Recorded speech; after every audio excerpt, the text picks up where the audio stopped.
వారికోసీల్ అంటే ఏమిటి? అండ్ ఈ వారికోసీల్ వల్ల ఎందుకు మగవాళ్ళలో ఈ వీర్య కణాల కౌంటు లేదా కదలికలు తగ్గిపోతాయి అనేది అంటే, చాలా మంది మగవాళ్ళలో బీర్జాలలో ఉన్న రక్తనాళాలు నార్మల్‌గా ఉండాల్సిన ఈ వెయిన్స్‌లో ఉండే వాల్వ్స్ డ్యామేజ్ అయిపోతాయి.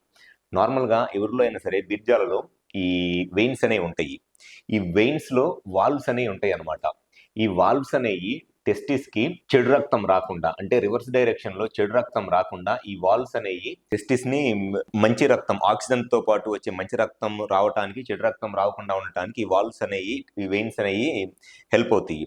కానీ కొంతమంది మగవాళ్ళలో ఈ వారికోసీల్ ప్రాబ్లమ్ ఉండటం వల్ల ఈ వాల్వ్స్ డ్యామేజ్ అయిపోతాయి. ఈ వాల్వ్స్ డ్యామేజ్ అయిపోవటం వల్ల టెస్టిస్‌కి ఆక్సిజన్ లేని చెడు రక్తం ఎక్కువగా వస్తా ఉంటది.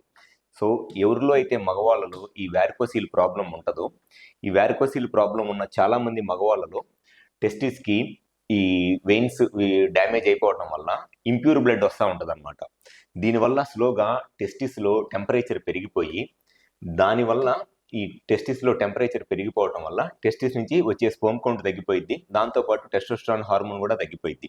సో, దానివల్ల పిల్లలు లేక ఇబ్బంది పడతా ఉంటారు దంపతులు. సో, ఎవరిలో అయితే ఈ మగవాళ్ళలో బీర్జాలలో ఈ రక్తనాళాలు డ్యామేజ్ అయిపోయి, దానివల్ల ఈ వీర్య కణాల కౌంటు లేదా కదలికలు తగ్గిపోతున్నాయో, అటువంటి వాళ్ళలో పిల్లలు లేకపోవటానికి వారికోసిల్ అనేది చాలా ముఖ్యమైన కారణం.